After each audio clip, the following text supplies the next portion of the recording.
Wheel water boat.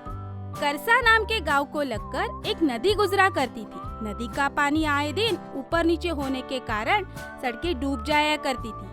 खास तौर पर बारिश के टाइम पे सड़कों का हाल बेहाल हो जाया करता था। दूसरे गांव आने जाने के लिए गांव वालों को बहुत तकलीफ का सामना करना पड़ता था। एक दिन दो लोग दूसरे गांव जा रहे थे और जैसे ही नदी के पास पहुंचे तो उनमें से एक, अरे यार राजू, ये नदी का पानी फिर से ऊपर चढ़ गया है। अब उस तरफ कैसे जाएंगे? बहुत परेशानी हो रही है, दिमाग काम नहीं कर रहा है। हाँ भाई, करे तो क्या करें, कुछ समझ में नहीं आ रहा है। आए दिन तो बारिश होती रहती है और नदी का पानी ऊपर चढ़ा जाता है। आखिर करे तो क्या करें? सरकार तो कुछ नहीं करती है। सरकार को चिट्ठी लिख लिख कर थक गए हैं। शाम को एक बात याद आई। अरे यार राजू, तुझे याद है सरपंच का बेटा विदेश घूमने गया और वहीं जॉब करने लगा? हाँ, मुझे याद है, पर तुझे अचानक उसकी याद कैसे आई? अरे मैंने सुना है कि वो विदेश में बहुत बड़ा इंजीनियर है। चलो ना, सरपंच से बात करते हैं और इस समस्या को दूर करवाने के लिए कुछ हल ढूंढते हैं। फिर वो दोनों गांव के सरपंच से मिलने चले जाते हैं। सरपंच जी नमस्ते। नमस्ते नमस्ते, आओ आओ, बैठो बैठो। क्या हुआ? सरपंच जी, आप जानते ही हैं इस गांव से दूसरे गांव जाने के लिए कितनी समस्या होती है। आए दिन नदी का पानी ऊपर चढ़ाता है और बारिश के कारण नदी में बाढ़ आती रहती है। हमने सुना है आपका बेटा बहुत बड़ा इंजीनियर है, क्या उससे बात करके हमारे लिए कुछ नहीं करवा सकते?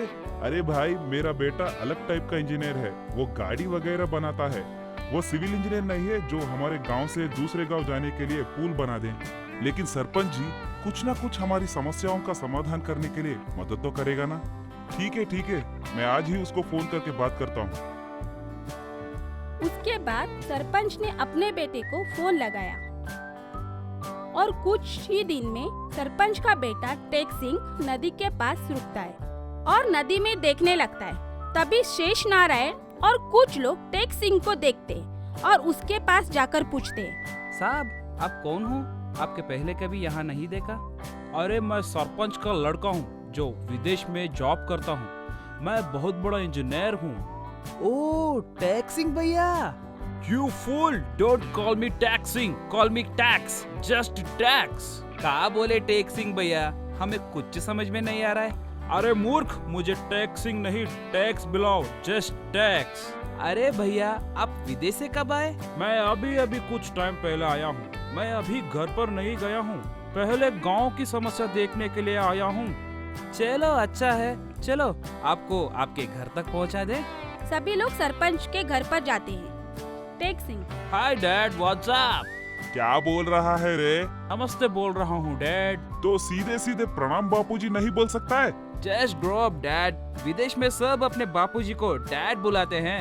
अरे आग लगे तुम्हारे विदेशी संस्कृति को। डैड, मैंने गांव की सारी समस्याओं को अच्छे से देख लिया है। मैं इसके बारे में कुछ सोचता हूँ। पर तुम तो कार इंजीनियर हो, गांव के सभी लोगों की समस्या तुम कैसे दूर कर पाओगे? डैड, मैंने विदेश में बड़े बड़े कंपनियों के साथ मिलकर कार से लेकर हवाई जहाज तक सभी प्रकार के मशीन बनाई हैं। आप टेंशन मत लो, बस आपका काम हो जाएगा। ठीक है, मुझे क्या करना है? हमें तो काम से मतलब है। सब लोग अपने अपने घर चले जाते। कुछ दिन बाद टैक्स एक सेकेंड हैंड वाटर बोट खरीद कर लाता है। सरपंच, अरे ये क्या है? इसका क्या करोगे तुम? ये नदी में तो ठीक है, लेकिन हमारे यहाँ तो सड़क भी डूब जाते हैं ना। आप देखते जाओ डैड, मैं इसको ऐसा बनाऊंगा कि पानी में, जमीन में, हवा में, ये तीनों में चलेगा। अरे इसे पहले पानी और जमीन में चलाओ, हवा की बात की बात है। ठीक है डैड, आप मुझे एक हफ्ते का टाइम दो, मैं इसे क्या करके दिखाता हूँ, देख लो।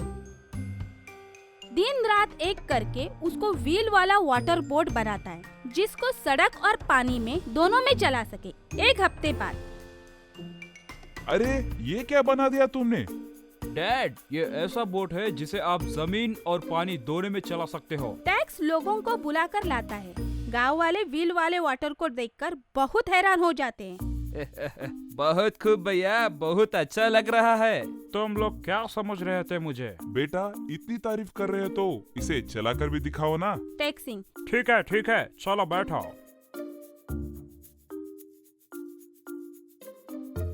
टैक्स अपने बापूजी और गांव के कुछ लोगों को अपने बॉक्स में बिठाकर नदी के पास ले जाता है। गांव का एक आदमी पूछता है, टैक्स भैया, वैसे ये कितना माइलेज देती है? यह जमीन पर 1 लीटर पेट्रोल से 8 किलोमीटर चलता है और पानी में 1 लीटर पेट्रोल से 20 किलोमीटर चलता है। इतना कम माइलेज भैया? इससे अच्छा तो हमारा ऑटो है, कम से कम एक बार में 10 लोग बैठ सकते हैं और लीटर पेट्रोल में 25 किलोमीटर चलता है ये। अबे ओए होशियार, ज्यादा चपर चपर मत कर। ऑटो को तुम पानी में चला सकते हो क्या? नहीं भैया। हाँ तो चुपचाप बैठे रहो और देखो। और बोट को आगे बढ़ाते हैं। कुछ दूर घूमने के बाद व्हील वाटर बोट का पेट्रोल खत्म हो जाता है।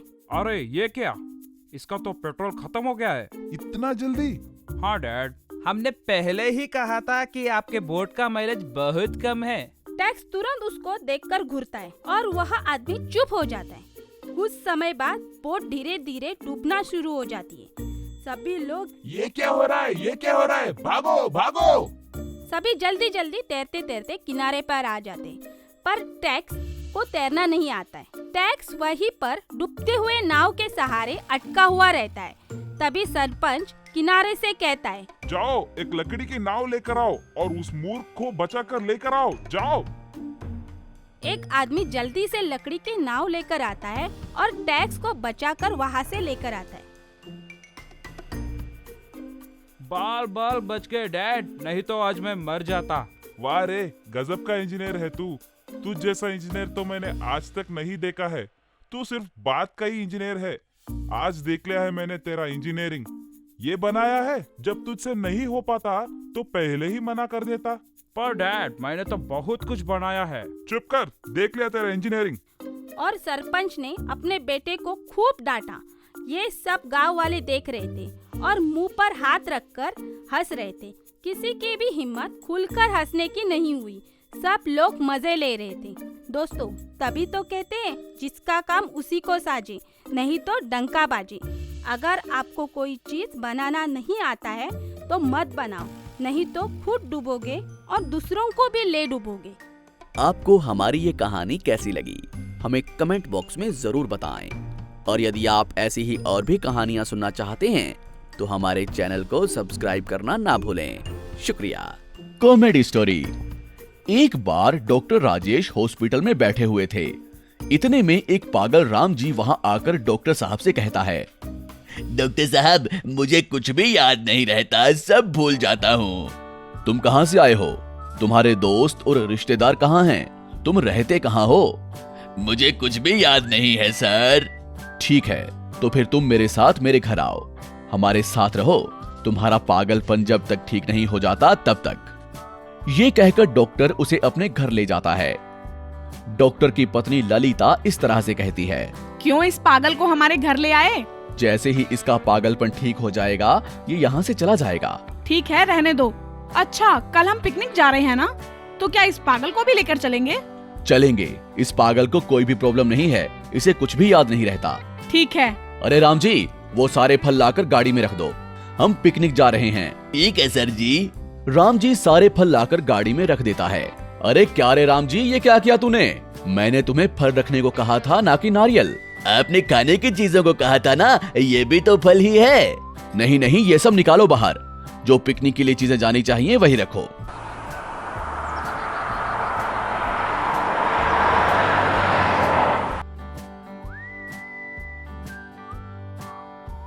सब गांव के बाहर एक खाली जगह पर एक टेबल अरेंज करते हैं और उस पर सारी चीजें जमाते हैं।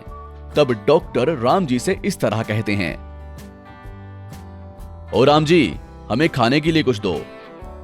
इतने में एक चोर पेड़ के पीछे से खड़े हुए ये सब देख रहा था।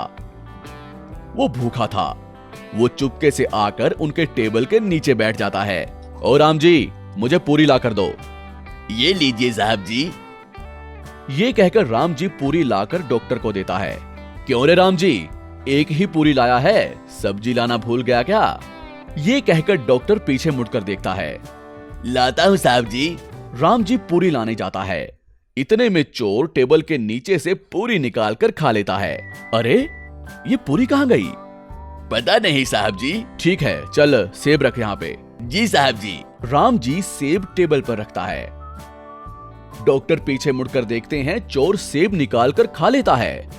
क्यों रे, सेब कहाँ हैं? तू सब निकाल कर खा रहा है क्या? नहीं साहब जी, मैंने कुछ नहीं निकाला। अच्छा देख, टेबल के नीचे कोई है क्या? राम जी टेबल के नीचे देखता है। बोल, टेबल के नीचे कोई नहीं है। ठीक है। राम जी डॉक्टर साहब से टेबल के नीचे कोई नहीं है ये कहता है। ठीक है, छोड़ इस बात को, हमने तो थोड़ा बहुत खा लिया है, मुझे नहीं पता कि तुमने खाया या नहीं। एक काम करो, वहाँ कोई मकई भून रहा है, वहाँ जाकर मकई खा लो और 4 मकई ले आओ। ठीक है साहब जी। ये कहकर राम जी वहाँ जाता है और गर्मा गर्म कढ़ाई को लाकर टेबल पर रख देता है। अरे वाह, लगता है भुनी हुई मकई आ रही है। ये कहकर चोर जलती हुई कढ़ाई पर हाथ रख देता है। हे भगवान, मेरे हाथ जल गए, हे भगवान। चोर टेबल के बाहर आता है। तुरंत राम जी लकड़ी लेकर चोर के सर पर मारते हैं। चोर का सर चकराता है और वो वहीं गिर जाता है। अरे, हमने तो तुम्हें मकई लाने को कहा था, तो ये कोयले की कढ़ाई कहाँ से ले आया? साहब जी, हम जो कुछ भी लाए थे वो ये चोर खा गया, और मुझे भी कह रहा था कि डॉक्टर साहब से कहना कि मैं नीचे नहीं हूँ, इसलिए इसे सबक सिखाने के लिए मैं ये लेकर आया हूँ। देखो, हाथ जले तो बाहर आया ना ये। शाबाश, तुम्हारा पागलपन कम हो चुका है, अब तुम कोई भी बात नहीं भूलोगे, अब आराम से अपने घर जा सकते हो। ये कहकर सब वहाँ से चले जाते हैं। तो दोस्तों, ये कहानी हमें बताती है कि अगर तुम बुरा करोगे तो तुम्हारे साथ भी बुरा होगा। आपको हमारी ये कहानी कैसी लगी हमें कमेंट बॉक्स में जरूर बताएं, और यदि आप ऐसी ही और भी कहानियां सुनना चाहते हैं तो हमारे चैनल को सब्सक्राइब जरूर करें। शुक्रिया।